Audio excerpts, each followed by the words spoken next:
very much for being here today. And thank you for giving us the opportunity to be the first group to present to you.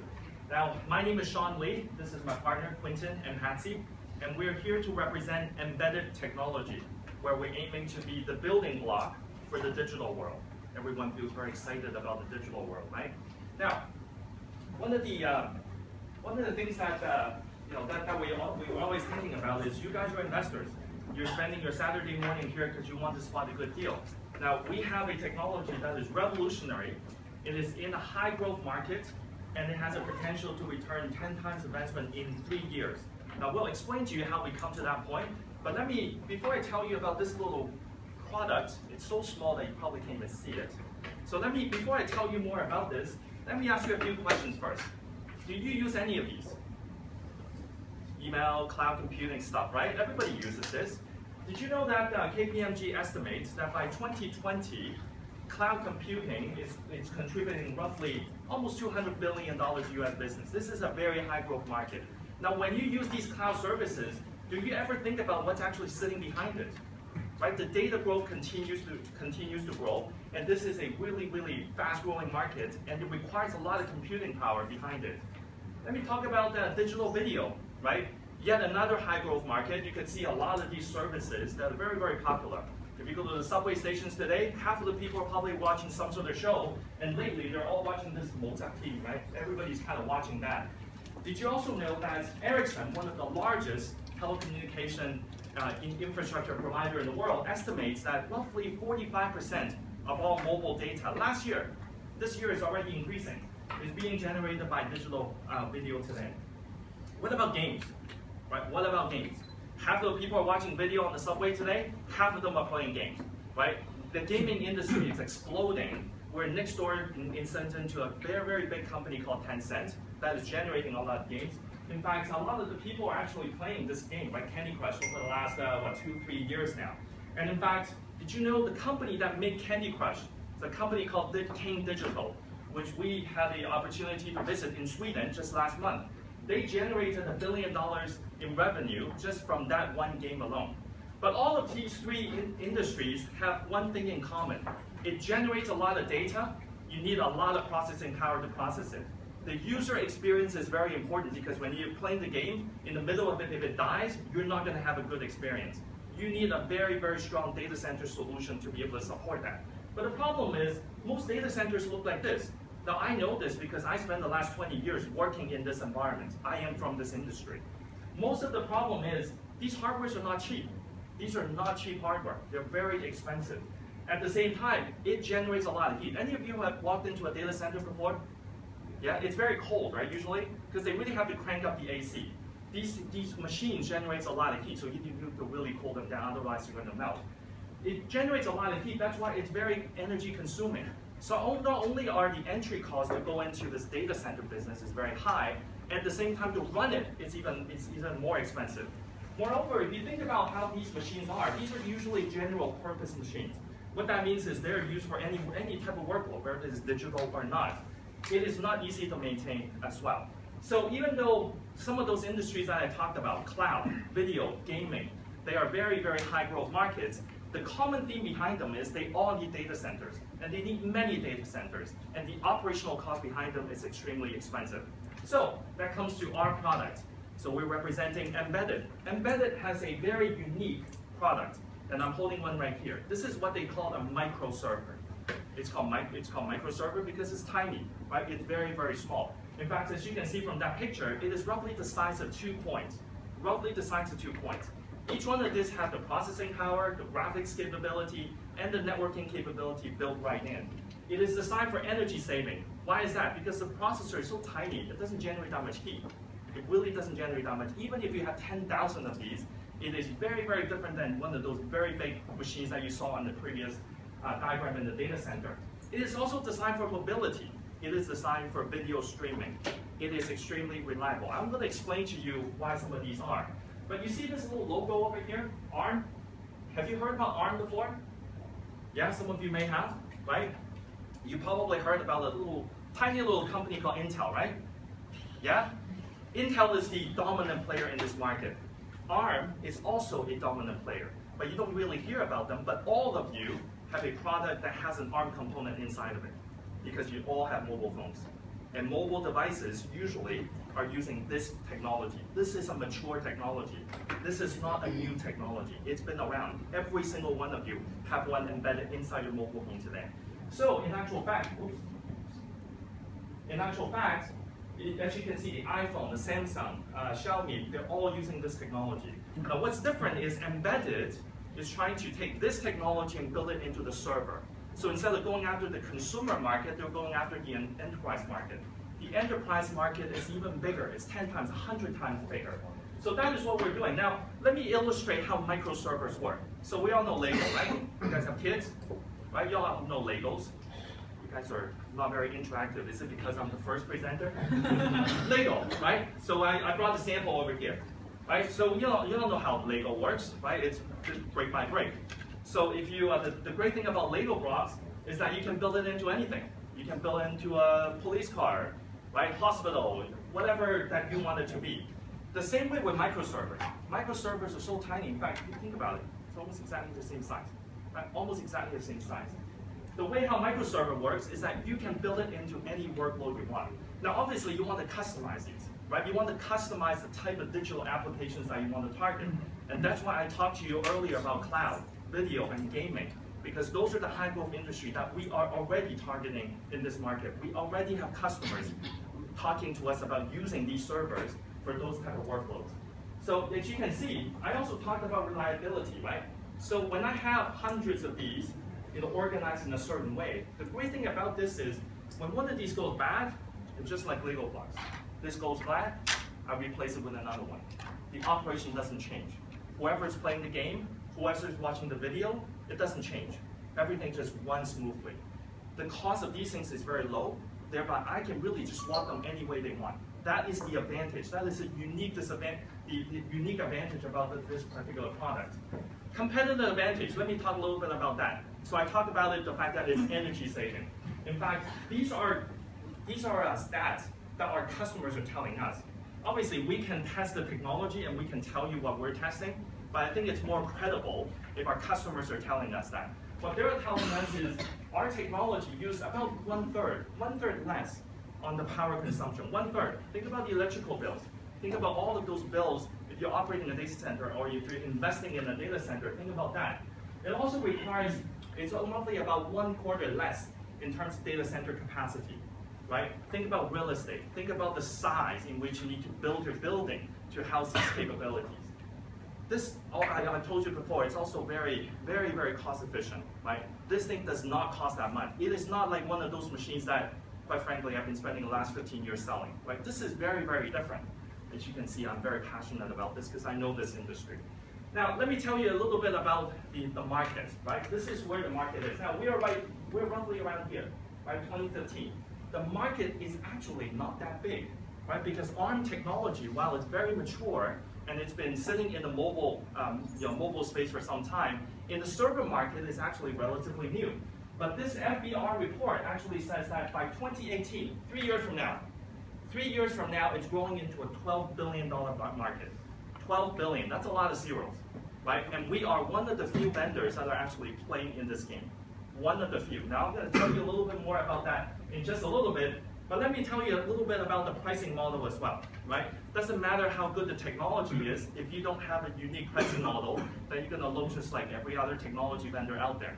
So let me explain. We're only targeting 3 digital workloads, all right? Cloud, video, and gaming. Cloud, video, and gaming. You all understand this. We have a software bit and we have a hardware bit. We broke it up in that part because to copy this, truthfully, may not be that hard. But to copy this and the software bit together and optimize it for these digital workload is very hard. Again, I know this because I deal with this every day. Now, the software component is based on an annual subscription. The hardware is one-time fee, right? And you can see some of the pricing down here. Let me explain to you why we put it that way. Let me give you an example. So if a customer says, based on scoping, I need about 100 of these. Okay? I need 100 of these for cloud storage. What that means is, instead of paying a lump sum fee, this is just an example. Instead of paying a lump sum fee, the customer can split their payments to us in 3 separate years. It lowers their cost of entry. We are a new company after all. It lowers our cost of entry, and it gives us an opportunity to go into the market. At the same time, it also gives us an incentive. If you think about it, even though we're not collecting this from day one, we have recurring revenue coming in, and it gives us the opportunity that we need to continue to serve our customer, because otherwise they're not going to renew their contract with us, right? So this is win-win on both sides. I told you about some of the customers. These are actual customer names. These are customers that we have actually sold to, or customers that have contacted us through various different events and promotional things that we have done. And you can see some of these are some of the largest names in the world, right? We already have customers in this space. And based on the requirements and the demand from those customers is how we came up with the financial forecast. Very simple to read. 2015, 2016, relatively flat, because we're spending a lot of time developing this technology, the hardware and the software component. But with the funding that we're seeking for today, we can see this is actually a very conservative estimate based upon existing pipeline activity that we already have from these customers from this previous slide. What we're doing here is actually projecting that moving forward, depending on some of the capacity requirements that they may have. So what we're doing here today, right? We're fundraising for $2 million US for 15% equity stake in the company. $2 million for 15. What are we going to use that $2 million for? We're using the $2 million out of 4 ways. 20% of it is going to go towards operating capital. 30% is going to accelerate the R&D, right? This is a high growth market, but people are trying to get into this. You saw in 2015, it's roughly 40 million. It's growing to 400 million. It's growing to 12 billion. A lot of companies are trying to get into this. So we need to accelerate the R&D process. About half of it is going towards sales and marketing. We already have a product. Customers are calling us to want to try this. But we need to be able to serve them. We need to be able to sell them. We need to create a channel partner program so we can have people selling this for us, right? We need to do that. Right now, we don't have the capability to do so yet. This is some of our go-to-market strategy in 2016, 2017, 2018. You can see the numbers vary a little bit because we are still more or less in the kind of first phase of really pushing this out in the market. But we anticipate that by 2017, this is going to go straight up. And you can see that in our financial forecast already. So some of these numbers will vary a little bit. We're going to use some of the latest technologies, digital marketing, social marketing capability to promote these products. And then at the same time, as I mentioned before, we're going to basically look at our sales channel in 2 manners. One is direct sales, one is channel sales. Right? Direct sales is going to go towards some of those very large names that you saw up there. You need to build a personal relationship. You need to help them understand why this is useful for them. So you need to have a direct sales organization. But we're also going to be selling this in mass volume as well. So we need to create a channel partner program so that we're able to promote this product, especially in areas that we don't cover as much as we wanted today. This is the organizational structure, my last little bit in the presentation. So Aaron is the CEO. He's a veteran and entrepreneur, 22 years in the industry, master of systems engineering. He's actually started a company previously.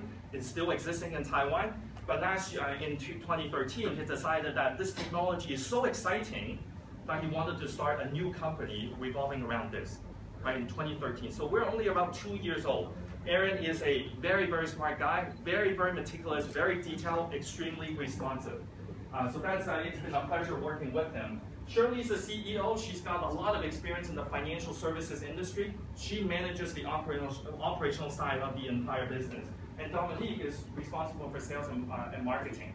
Right? So part of what we're building in terms of the funds that we're being raised is to basically build out the team. Right? We've got some portions of this team built out today, but with the funds, we're able to expand it very, very quickly and go after the market towards what we want to do. So to wrap up, we have a revolutionary technology.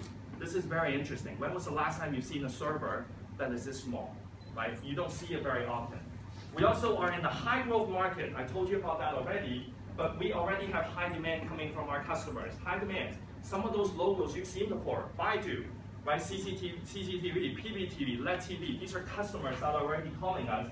And based on our calculation, very conservative calculation, we estimate that you can get roughly 10 times your return in roughly 3 years' time. We're looking at a 2018 exit.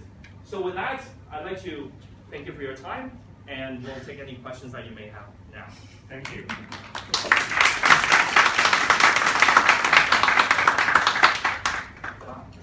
Questions from the panels, please.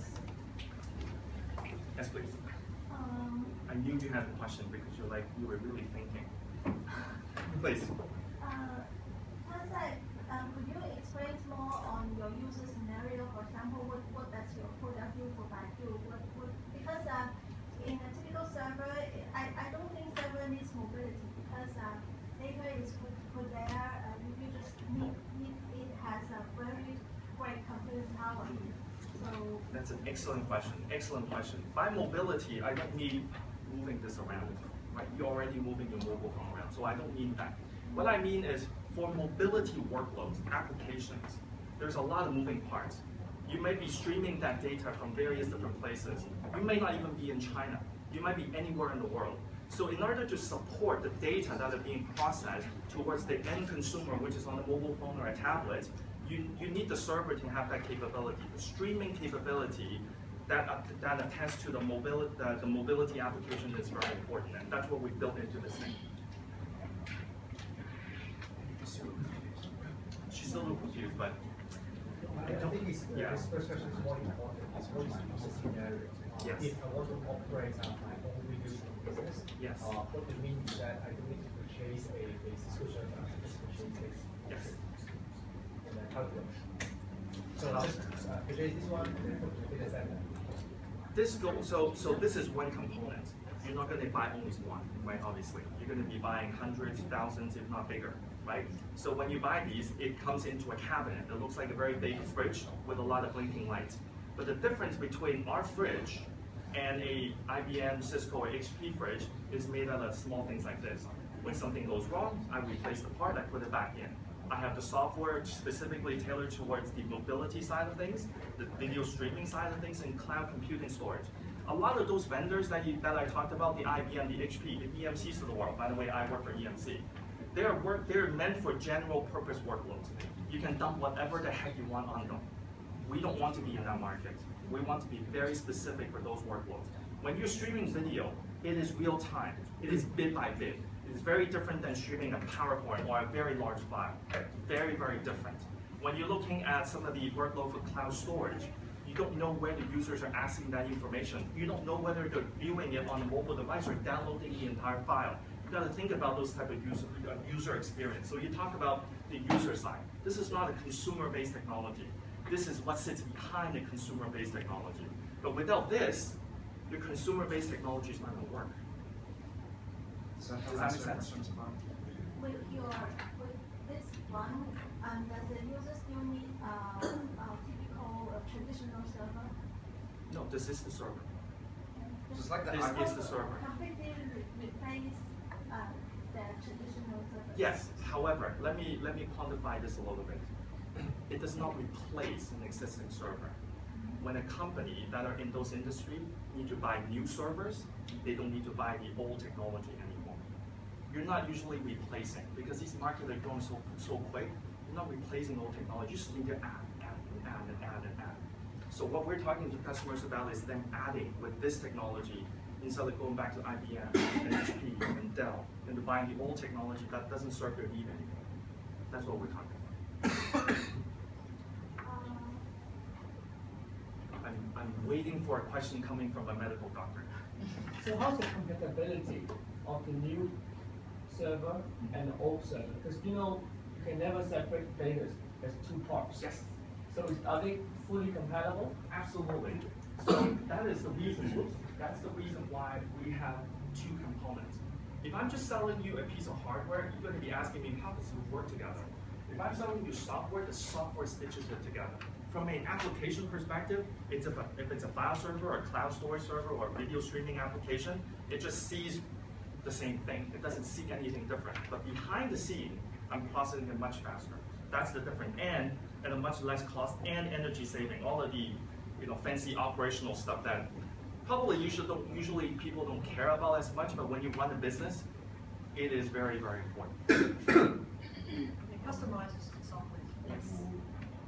Yes, please. Yeah, I know that the material here, it says ARM Holdings, the original creator of ARM-based processor design. Yes. So ARM stands for something. I think. Yes. And then, so our company, do we own the IP, or are we a contractor from the original creator, and then we apply? Excellent What's the question. relationship there? Excellent question. So let me go back to a slide with ARM, right? So this is how it works. ARM is a microprocessor technology, very much like Intel, very much like Qualcomm. Okay, they produce microprocessors. They design the microprocessor. They sell it to companies that sell microprocessors. Those companies sell it to embedded. Embedded then come up with the system design. So embedded does not own the individual parts. Embedded owns the IP around how this is designed and optimized for those workloads. That's how it works, right? Now the way we do it is, when we look at the hardware component, we're basically looking at how these standardized servers can be made to tailor to some of the workloads that may be required.